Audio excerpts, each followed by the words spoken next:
அனைவருக்கும் வணக்கம். நான் உங்கள் பாபு கிருஷ்ணமூர்த்தி. இன்றைய தினம் இந்த பதிவிலே அனுமந்தபுரம் அகோர வீரபத்ர சுவாமி அவர்களுடைய புராண கதையை பற்றியும் மற்றும் இந்த திருக்கோவிலில் நடைபெறும் சிறப்பு பூஜைகள் பற்றியும் விசேஷ அபிஷேகங்கள் மற்றும் வீரபத்ரருடைய சிறப்புகளை பற்றியும் நாம் காண இருக்கிறோம். முதலாவதாக அகோர வீரபத்ரர் எப்படி தோன்றினார் என்பது அனைவருக்கும் தெரிய வேண்டும். முன்னொரு காலத்தில் சந்திரன் என்றால் சந்திர பகவான் என்ன பண்ணார்னா தன்னுடைய மனைவிகள்னு சொல்லியிருக்கேன். அப்போ இருவர் சந்திர பகவான் தன்னுடைய மனைவிகளை சரியாக பார்த்து கொள்ளாத காரணத்தினாலே ஒரு சாபம் பெற்றார். என்ன சாபம் என்று சொன்னால், தான் செய்யும் தொழிலை சரியாக இயக்கக்கூடிய தன்மை அவருக்கு கிடைக்கவில்லை. தொழில் செய்ய முடியாமல் போயிடுது. அப்போ அங்க இருந்த தேவர்கள் எல்லாரும் சேர்ந்து சிவன் கிட்ட சென்று, சிவபெருமானே, சந்திரன் தன்னுடைய பணியை சரியாக செய்யவில்லை, அதனால் வேலைகள் அனைத்தும் நின்று போயின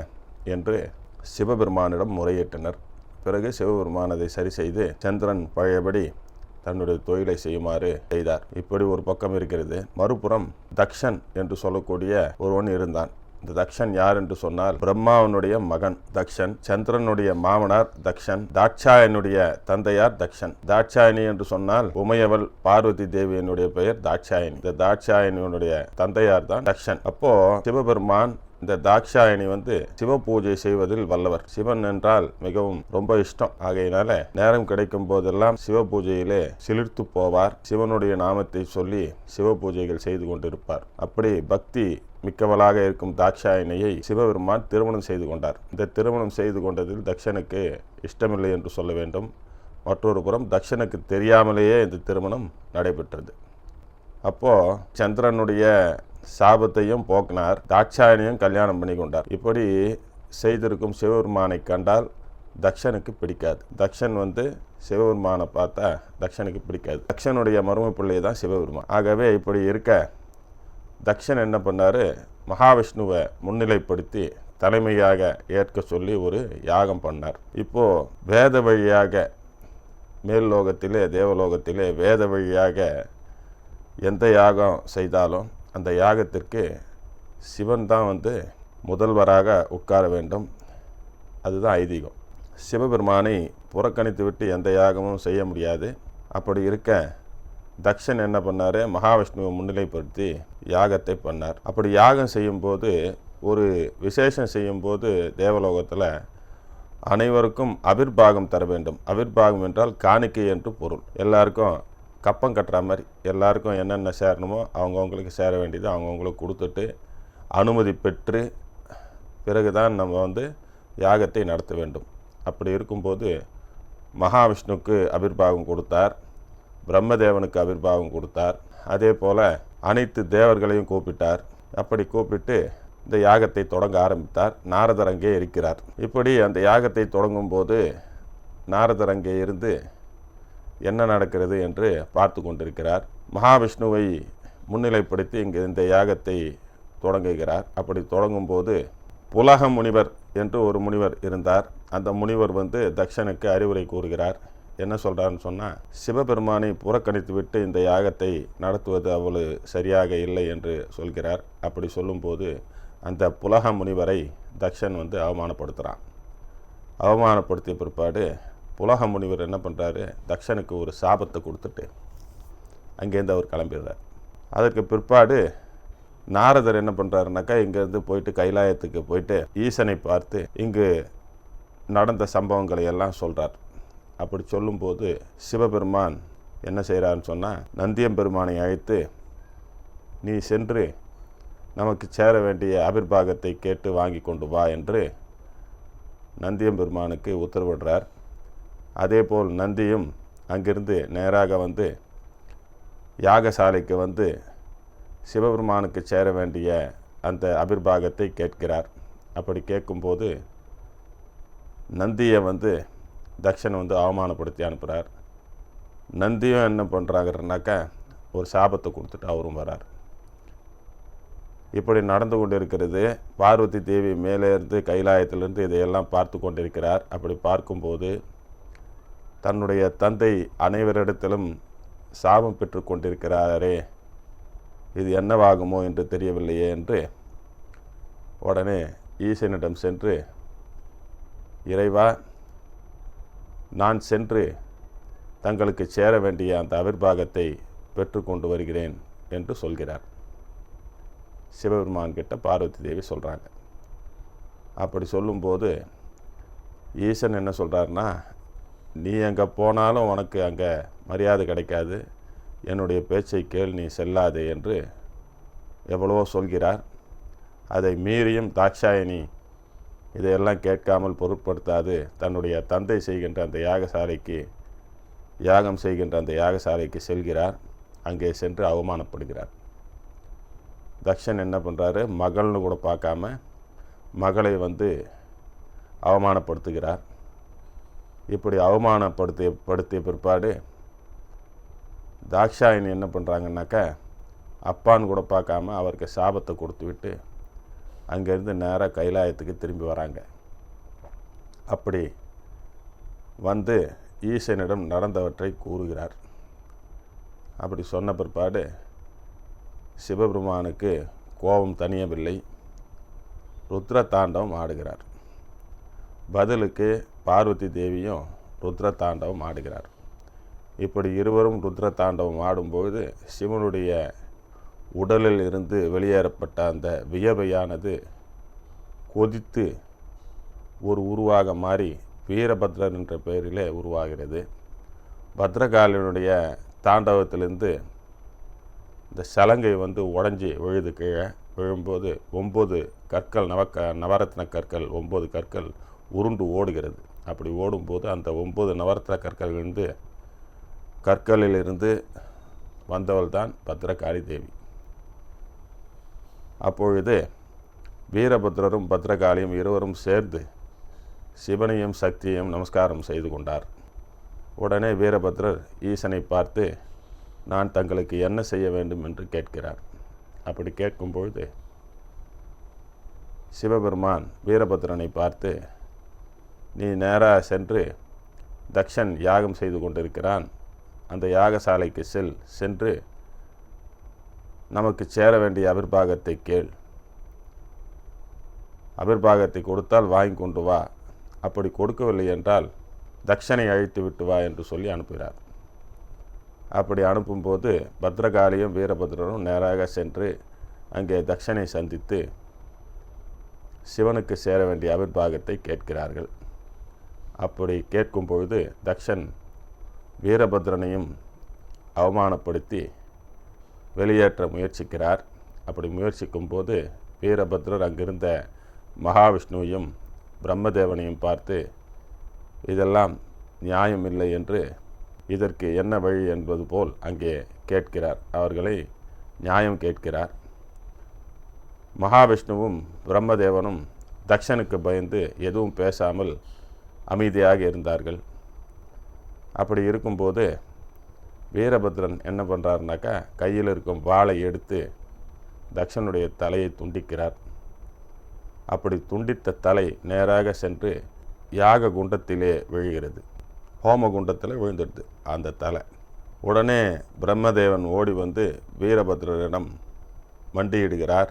வீரபத்ர சுவாமி, என்னுடைய மகன் தக்ஷனுக்கு வேறு வழி இல்லையா, அவன் தலையை துண்டித்து விட்டீரே என்று கேட்கிறார். அப்பொழுது வீரபத்ரர் சொல்கிறார், தக்ஷன் சாகா வரம் பெற்றவன், அவனை அழிப்பது அவ்வளவு சுலபம் அல்ல. அதனால தான் சிவபெருமான் என்னை உருவாக்கினார். அதனால் நானும் பத்ரகாளியும் சேர்ந்து இங்கே தக்ஷனை அழிப்பதற்காக வந்தோம். இது அவருடைய திருவிளையாடல்களில் இதுவும் ஒன்று. ஆகையினால தக்ஷன் அழிவதற்கு வீரபத்ரன் வர வேண்டும் என்ற எண்ணம் சிவபெருமானுடைய மனதிலே ஓடிக்கொண்டிருந்திருக்கிறது. ஆகையினாலே என்னை அனுப்பினார் என்று கூறினார். அப்படி சொல்லும்போது இதற்கு பிராயச்சித்தம் என்னவென்று பிரம்மதேவன் கேட்க, பக்கத்தில் இருந்த ஒரு ஆட்டுத்தலையை எடுத்து பிரம்மதேவனிடம் கொடுத்து, இதை சென்று இந்த ஆட்டுத்தலையை தக்ஷனுடைய கழுத்தில் வையுங்கள், அவர் உயிர்த்து எழுந்திருப்பார் என்று சொல்கிறார் வீரபத்ரர். அதே போல அந்த தலையை கொண்டு போய், ஆட்டுத்தலையை கொண்டு போய் தக்ஷனுடைய கழுத்திற்கு மேலே வைத்தவுடன் தக்ஷன் உயிர் தெழுகிறார். இது வரலாறு. பிறகு இந்த தக்ஷனை வெட்டிய பிற்பாடு அகோர வீரபத்ர சுவாமிக்கு அந்த உக்ரம் குறையவே இல்லை, கோபம் குறையவே இல்லை, ஆக்ரோஷமாக இருந்தார். இப்படியே சென்றார். இப்படியே ஈசனிடம் சென்றார். சுவாமி, தாங்கள் சொன்னது போல தக்ஷனை அழித்து விட்டேன் என்று சொல்கிறார். ஆனால் எனக்கு இந்த உக்ரமும் குறையவில்லை. நான் சாந்தமடைவதற்கு என்ன செய்ய வேண்டும் என்று சிவபெருமானை கேட்கிறார். அப்படி கேட்கும்போது சிவபெருமான் என்ன சொல்றாருன்னு சொன்னா, நீ நேராக தெற்கு திசையிலே அனுமந்தபுரம் என்னும் ஊர் இருக்கிறது. அந்த ஊரிலே வெற்றிலை தோட்டம் இருக்கிறது. அந்த வெற்றிலை தோட்டத்திலே சென்று அமர்ந்து கொள். அப்படி அமர்ந்து கொண்டால் உனக்கு உக்ரம் தணிந்து சாந்தப்படுவாயாக என்று வீரபத்ரருக்கு சிவபெருமான் அருள் பாலிக்கிறார், அறிவுரை சொல்கிறார். உடனே அங்கு வந்த தக்ஷன், ஆட்டுத்தலையுடன் இருக்கக்கூடிய தக்ஷன் சிவபெருமானை பார்த்து, சுவாமி, என்னை மன்னித்தருள வேண்டும், நானும் வீரபத்ரருடன் செல்கிறேன் என்று கூறுகிறார். அப்படி சொன்ன பிற்பாடு, சரி, இருவரும் சென்று அனுமந்தபுரத்திலே எழுந்தருள்க என்று சிவபெருமான் கூறுகிறார். இதையடுத்து அகோர வீரபத்ர சுவாமி அங்கிருந்து நேராக வந்து இந்த தெற்கு திசையிலே இருக்கக்கூடிய இந்த பகுதியான அனுமந்தபுரத்திலே இருக்கக்கூடிய அந்த வெற்றிலை தோட்டத்திலே அமர்கிறார். அங்கே சாந்தப்படுகிறார். ஆக அந்த தன்னுடைய கோபம் தணிந்து உக்ரம் தணிந்து சாந்தமாக அங்கே அருள் பாலிக்கிறார் அகோர வீரபத்ர சுவாமி. அந்த இடம்தான் அனுமந்தபுரம். இந்த அனுமந்தபுரம் எங்கே இருக்கிறது என்று சொன்னால், சென்னையிலிருந்து திருச்சி செல்லும் சாலையிலே மறைமலை நகர் என்ற ஊர் வருகிறது. அந்த மறைமலை நகரை தாண்டியவுடன் சிங்கப்பெருமாள் கோவில் என்று சொல்லக்கூடிய ஊர் வருகிறது. அந்த சிங்கப்பெருமாள் கோவிலிலிருந்து இடதுகை பக்கத்திலே சென்றால் 10 கிலோமீட்டர் தொலைவிலே இந்த அனுமந்தபுரம் இருக்கிறது. இந்த அனுமந்தபுரத்தை தாண்டி சென்றால் சென்னேரி என்ற ஊர் வரும். அந்த சென்னேரியிலிருந்து இடதுகை பக்கம் திரும்பினால் திருப்போரூர் செல்லலாம். இந்த ஊருக்கு செங்கல்பட்டிலிருந்து திருக்கழிக்குன்றம் செல்லும் சாலையிலே வந்து இடதுகை பக்கம் திரும்பினால் அந்த சென்னேரி என்ற ஊர் வரும். அங்கிருந்தும் அனுமந்தபுரத்திற்கு வரலாம். செங்கல்பட்டு மாவட்டத்தில் இருக்கக்கூடிய இந்த அனுமந்தபுரம் என்னும் கிராமம் இயற்கை எழில் மிகுந்த சிறப்பான கிராமமாகும். அந்த கிராமத்திலே பச்சை பசேல் என்று இருக்கக்கூடிய கிராமத்திலே வெற்றிலை தோட்டம் இருந்தது. அந்த வெற்றிலை தோட்டத்திலே எழுந்து அருள் பாலித்து கொண்டிருக்கிறார் அகோர வீரபத்ர சுவாமி. இந்த சிலையாகப்பட்டது சுயம்பு மூர்த்தியாக தோன்றிய சிலைதான் இங்கே இருக்கிறது.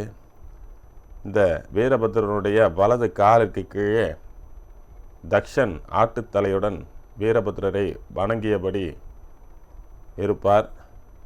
இன்று சென்றாலும் அங்கே அந்த சிலைக்கு கீழே அதை பார்க்கலாம். அதே போல் பத்ரகாளி தேவி இந்த கோயிலுக்குள்ளேயே வெளியே கிழக்க பார்த்த மாதிரி பத்ரகாளி தேவி சன்னதி இருக்குது. இருந்தாலும் பத்ரகாளிக்கு என்று தனியாக கோயில் இருக்கிறது. இந்த கோவிலுக்கு அக்னி மூலையிலே என்று சொல்லலாம், ஈசான்ய மூலையிலே அங்கே ஒரு குளம் இருக்கிறது. அந்த குளத்திற்கு குளக்கரையிலே பத்ரகாளி அம்மன் கோவில் அமைந்திருக்கிறது. அங்கே பத்ரகாளி தேவியும் சுயம்பாக அருள் பாலித்து கொண்டிருக்கிறார். இப்போ இந்த வீரபத்ர சுவாமியை ஏன் காண வேண்டும், எதற்காக இந்த வீரபத்ர சுவாமியை நாம் போய் தரிசனம் செய்ய வேண்டும் என்று பார்ப்போம். உக்ரமாக இருந்த வீரபத்ர சுவாமி சாந்தமடைந்தார். 1. 2வது, சாகாவரம் பெற்றிருந்த தக்ஷனை அழித்தார். அப்போது சாகாவரம் பெற்றிருந்த தக்ஷனையே அழித்திருக்கிறாருன்னா அப்பொழுது அவருக்கு எவ்வளவு சக்தி இருந்திருக்க வேண்டும். அவருக்கு அங்கே உள்ளே கல்லினால் ஆன சிலை, கிட்டத்தட்ட 8 அடி உயரம் அந்த சிலை இருக்கிறது. இந்த சிலையை இது 5 அடியிலிருந்து 8 அடி வரை வளர்ந்து கொண்டே வந்தது. இதற்கு மேலே இன்னும் சென்றால் கோவிலை கட்ட முடியாது என்ற காரணத்தினாலே மேலே தடை வைத்திருக்கிறார்கள். அதுக்கப்புறம் தான் அந்த சிலை வளர்றது நின்றுது. அது வரைக்கும் அந்த சிலை வளர்ந்துக்கிட்டே போச்சு. அதுக்கு திருவாச்சி பார்த்திங்கன்னா கல்லிலேயே திருவாச்சி இருக்கும். இந்த சாந்தப்பட்ட உக்ரமாக இருந்த சுவாமி சாந்தமடைந்த பிற்பாடு இந்த சிலை உருவாச்சு. இந்த சிலைக்கு பார்த்திங்கனாக்கா மேலே இருக்கக்கூடிய 2 கரங்களில் ஒரு கரத்தில் வில்லு, ஒரு கரத்தில் அம்பு, கீழே இருக்கக்கூடிய இரு கரத்தில் வந்து ஒரு கரத்தில் வந்து கத்தியும் மற்றொரு கரத்தில் வந்து கேடயமும் இருக்கிறது. பார்ப்பதற்கு ராஜபோகத்துடன் இருக்கக்கூடிய ராஜா போல் காட்சியளிப்பார் வீரபத்ர சுவாமி. தன்னுடைய தலையில் உள்ள கிரீடத்தில் பார்த்தீங்கன்னாக்கா சிவலிங்கத்தினுடைய அச்சு இருக்கும். கிரீடத்தில் சிவலிங்கம் காணப்படும். அப்படி இவருக்கு வீரபத்ர சுவாமிக்கு பார்த்தீங்கன்னாக்கா இந்த பக்கம் 8 கரம், இந்த பக்கம் 8 கரம் உக்கிரமாக இருக்கும்போது, அப்போது இந்த பக்கம் 8 கரம், இந்த பக்கம் 8 கரம் என்று சொல்லும்போது இந்த 16 கரங்களுக்கு ஆயுதங்கள் உள்ளன தனித்தனியாக. இந்த ஆயுதங்களை வைத்து இன்றளவும் கவசங்கள் இருக்கின்றன அந்த திருக்கோவிலிலே. இந்த 16 கைகளுக்கும் 16 ஆயுதங்கள் கொடுத்து சுவாமியை அலங்காரம் பண்ணி வெள்ளிக்கவசம் சாத்தி யாருமே அதை பார்க்க முடியாது. அப்படி உக்கிரமாக இருப்பார் பார்க்கறதுக்கு. ஆகவே அதுபோல காட்சி இதுவரைக்கும் யாரும் கண்டதில்லை, காணவும் முடியாது. அந்த உக்கிர காட்சியை பார்த்தால் அவ்வளவுதான்.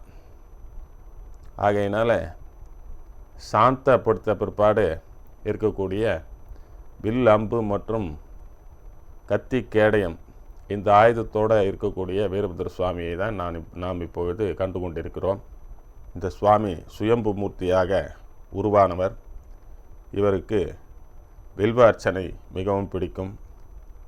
இவருக்கு வெற்றிலையாலே அர்ச்சனை செய்வது விசேஷம். வெற்றிலை மாலை சாத்தி போடுவது ரொம்ப விசேஷம்.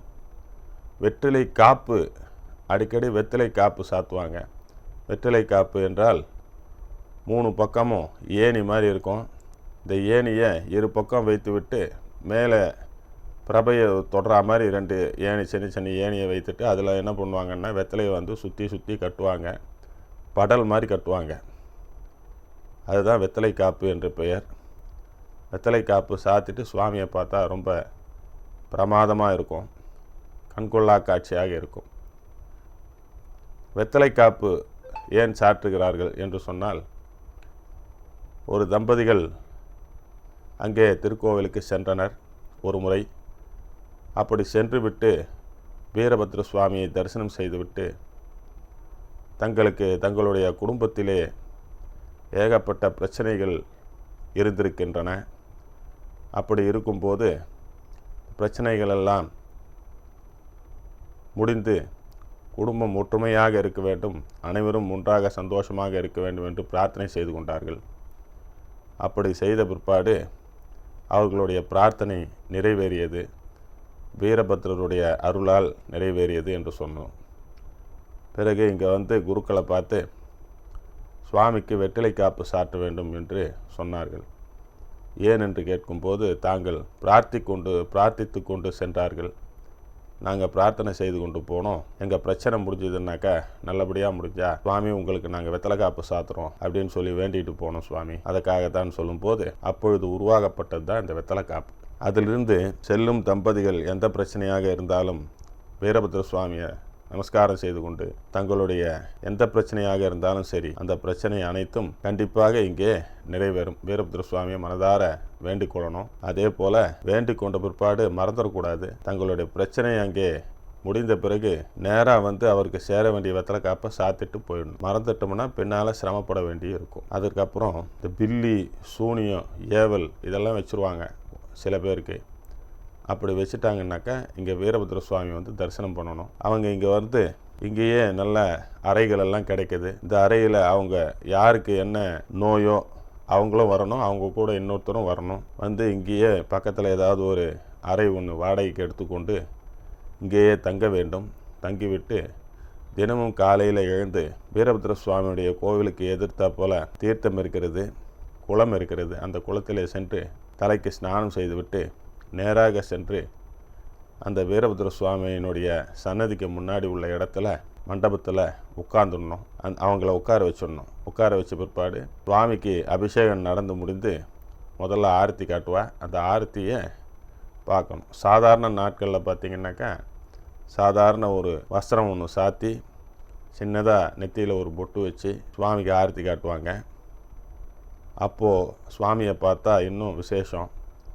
ஏனென்று சொன்னால் நேரடியாக அவருடைய கண் பார்வை அந்த பக்தன் மீது படும் என்பது ஐதீகம். அப்படி படும்போது யாருக்கு நம்ம குணப்படுத்தணும்னு நினைக்கிறோமோ அவங்கள அந்த மண்டபத்தில் உட்கார வச்சாக்கா நேரடியாக சுவாமி பார்ப்பார் என்பது ஐதீகம். அப்படி பார்த்துட்டு சுவாமியினுடைய வீரபத்ர சுவாமியினுடைய அந்த பார்வை அந்த பக்தன் மீது படும்போது, தினமும் படும்போது சீக்கிரமாக அந்த பக்தனுக்கு குணமாகும். பில்லி செய்து விட்டாலோ ஏவல் செய்து விட்டாலோ சூனியம் வச்சிடறாங்கன்னு சொல்லுவாங்க. சில பேருக்கு மனநலம் பாதிக்கப்பட்டிருப்பார்கள், மனக்குழப்பம் இருக்கும், பேசினதையே பேசுவாங்க. இப்படி பல வகையான பக்தர்கள் அங்கே கோவிலுக்கு வருவாங்க. அவங்க கூட வர்றவங்க தாயாரோ தந்தையாரோ அவங்க கூட வருவாங்க. வந்துட்டு தங்களுடைய பிரார்த்தனையை அங்கே வீரபத்ர சுவாமியினுடைய பாதத்தில் வைக்கும்போது அவர்களுக்கு சீக்கிரமாக குணமாகிவிடும். இது ஒரு நாள்லையும் குணமாகலாம், ஒரு வாரத்துலேயும் குணமாகலாம், ஒரு மாதத்துலேயும் குணமாகலாம். என்ன வியாதியோ அதற்கு தகுந்தாற் போல பரிகாரம் கிடைக்கும் என்பது ஐதீகம். தீய சக்திகள், குழந்தைங்க ராத்திரியில் தூங்கிட்டு இருக்கோம், திடீர்னு எழுந்து அழுவோம், ஏதோ ஒரு கெட்ட கனவு வந்திருக்கும், ஏதாவது ஒரு அசுரனை பார்த்துருப்பாங்க, இல்லைன்னா ஏதாவது துரத்திக்கிட்டு வரும், தீய சக்தி துரத்திக்கிட்டு வரும். இப்படியெல்லாம் கனவு கண்டால் கூட இங்கே வீரபத்ர சுவாமியை தரிசனம் செய்தால் கண்டிப்பாக மீண்டும் அது போன்ற கனவுகள் வராது. மனதை பாதிக்கக்கூடிய நிகழ்ச்சிகள், ஏதாவது வண்டியில் போயிட்டே இருக்கோம், திடீர்னு ஒன்றும் புரியாமல் கீழே விழுந்துடும், தலை சுற்றி விழுந்துடும். அப்படி இருந்தாலோ நான் முன்பே சொன்னது போல் பில்லி சூனியம் ஏவல் போன்ற விஷயங்கள் இருந்தாலோ இவற்றையெல்லாம் விரட்டும் சக்தியாக அகோர வீரபத்ர சுவாமி விளங்கி கொண்டிருக்கிறார். ஏன்னு சொன்னால் சிவனுடைய வேர்வையிலிருந்து தோன்றியவர் வீரபத்ர சுவாமி. அவர் தோன்றும் போதே மிக உக்கிரமாக தோன்றினார். ஏன்னா ஒரு சாகா வரம் பெற்ற ஒரு மனிதனை அழிப்பதற்காகத்தான் சிவபெருமான் இவர் படைத்தார். அப்போ எவ்வளோ உக்கிரமாக இருந்திருப்பார் பாருங்கள். இவருக்கு 16 அஸ்தங்கள், 16 அஸ்தங்கள்னா 16 கைகள். அதனால்தான் வீரபத்ர சுவாமியை ஈசன் படைத்தார். அப்படிப்பட்ட வீரபத்ர சுவாமியை தரிசனம் செய்யும்போது எல்லா சக்திகள், எந்த தீய சக்திகளாக இருந்தாலும் அவர்கிட்ட கொண்டு போய் யாருக்கு என்ன இருக்கோ அவங்கள கொண்டு போய் அங்கே உட்கார வச்சா கண்டிப்பாக அவர்களுக்குள் இருக்கும் அந்த தீய சக்திகள் அனைத்தும் விரட்டி அடிக்கப்படும். மனநலம் பாதிக்கப்பட்டவர்கள், மனக்குழப்பம் இருப்பவர்கள், வேலை வாய்ப்பு தேடிண்டே இருப்பாங்க, வேலை கிடைக்காது. அப்படி வேலை வாய்ப்பு தேடிக்கொண்டே இருப்பவர்கள் அங்கே தியானம் செய்து கொண்டு தங்களுடைய விண்ணப்பத்தை அங்கே வீரபத்ரனுடைய பாதத்தில் வைத்தால், அதே போல் வேண்டிக் கொள்ளணும். வெத்தலை காப்பு, ஒரு அரை காப்பு வெத்தலை காப்பு சாத்திர சுவாமி, இல்லைன்னா அந்த சக்தி நம்மளுக்கு இல்லைன்னா ஒரு அபிஷேகம் பண்ணுறேன், அபிஷேகம் பண்ணுறதுக்கும் சக்தி இல்லைன்னா ஒரு வஸ்திரம் வாங்கி தரேன், வஸ்திரம் வாங்கி தரத்துக்கும் சக்தி இல்லைன்னாக்கா ஒரு 1/2 லிட்டர் பால் வாங்கி தரேன், அபிஷேகத்துக்கு ஒரு அர்ச்சனை பண்ணிக்கிறேன் அப்படி சொல்லி வேண்டிக் கொள்ளணும். சுவாமியை மனதார வேண்டிக் கொண்டு வந்தால் முதல்ல போய் விண்ணப்பம் போட்டுட்டு வரணும். ஒரு தரம் பார்த்துட்டு கண்டிப்பாக அவருடைய பிரார்த்தனை கண்டிப்பாக நிறைவேறும். நிறைவேறிய அப்புறம் தாங்கள் நினைத்த காரியம் முடிந்தவுடன் கண்டிப்பாக மறுபடியும் சென்று சுவாமியை பார்த்து தரிசனம் செய்து என்ன சொன்னார்களோ அதை அங்கே செய்துட்டு வந்துடணும். கண்டிப்பாக மறுபடியும் பிரச்சனைகள் வருவதற்கு வாய்ப்புகள் அதிகமாக இருக்கும். அப்படி பல்வேறு பிரச்சனைகளை தீர்க்கக்கூடிய சுவாமியாக அருள்மிகு அகோர வீரபத்ர சுவாமி விளங்குகிறார். வெற்றிலை காப்பு, வெற்றிலை என்றால் இந்த வெற்றிலை வெற்றியை குறிக்கும். அதனால்தான் வெற்றிலை காப்பு சுவாமிக்கு பண்ணுறது. ரெண்டாவது, வெத்தலை தோட்டத்தில் அவர் போய் அமர்ந்ததால் வெற்றிலை காப்பு செய்கிறோம். ரெண்டாவது வெற்றிலை என்றால் வெற்றியை குறிக்கும். வெற்றி வேண்டும் என்று சொன்னால் வெற்றிலை காப்பு சாற்றுவதாக சுவாமி கிட்ட போயிட்டு நமஸ்காரம் பண்ணி வேண்டிக் கொள்ள வேண்டும். ஆகவே இந்த பதிவை கண்டு கொண்டிருக்கும் அனைத்து மக்களும், என்னுடைய நண்பர்களும் மற்றும் உள்ள அனைவரும் தவறாமல் ஒரு முறை நாம் அந்த அகோர வீரபத்ர சுவாமியை சென்று தரிசனம் செய்ய வேண்டும் என்று நான் கேட்டுக்கொள்கிறேன். இங்கேருந்து சென்னையிலிருந்து சுமார் 60 கிலோமீட்டர் தூரத்தில் அனுமந்தபுரம் கிராமம் இருக்கிறது. அந்த அனுமந்தபுரம் கிராமத்திற்கு சென்று ஒரு முறை அகோர வீரபத்ர சுவாமியை தரிசனம் செய்ய வேண்டும். வீரபத்ர சுவாமியை மட்டும் தரிசனம் பண்ணக்கூடாது, அங்கே பக்கத்தில் உள்ள பத்ரகாளி அம்மன் கோவிலுக்கும் கண்டிப்பாக செல்ல வேண்டும். ஏன்னா இந்த தக்ஷண வதம் பண்ணுறதுக்கு வீரபத்ரரும் சென்றார், கூடவே பத்ரகாளி அம்மனும் சென்றார். அங்கே இருக்கக்கூடிய வீரபத்ரரை அவமானப்படுத்திய பிற்பாடு அங்கே இருந்த ஆண்களை எல்லாம் வீரபத்ரர் தாக்கினார், அங்கே இருந்த பெண்களை எல்லாம் பத்ரகாளி தாக்கினார். ஆக பத்ரகாளி கூட சென்ற பிற்பாடு இவருக்கு உக்ரம் அதிகமாயிடுது. வீரபத்ர சுவாமிக்கு அண்ணன் தங்க இவங்க 2 பேரும், வீரபத்ர சுவாமி அண்ணன், பத்ரகாளி தேவி தங்க. ஆகவே இவ 2 பேரும் அண்ணன் தங்க, இவ 2 பேரும் சேர்ந்து போய் தக்ஷனை வதம் பண்ணாங்க. ஆகவே அங்கே போயிட்டு அண்ணனை மட்டும் பார்த்துட்டு தங்கையை பார்க்காம வரக்கூடாது. வீரபத்ர சுவாமியும் தரிசனம் செய்ய வேண்டும், அதே போல் பத்ரகாளி அம்மனையும் தரிசனம் செய்துவிட்டு வர வேண்டும். அப்படி நீங்கள் அனைவரும் ஒரு முறை அங்கே சென்று வீரபத்ர சுவாமியையும் பத்ரகாளி தேவியும் தரிசனம் செய்துவிட்டு வாருங்கள். வந்த பிற்பாடு நீங்கள் என்ன நினைத்து கொண்டு செல்கிறீர்களோ அவைகள் அனைத்தும் கண்டிப்பாக நிறைவேறும். மற்றபடி அனைவரும் குடும்பத்தோடு சந்தோஷமாக எந்தவித மனச்சலனமுமின்றி எந்தவித மனக்குழப்பமின்றி மிகுந்த செல்வச் செழிப்போடு நீடூழி வாழ வேண்டும்.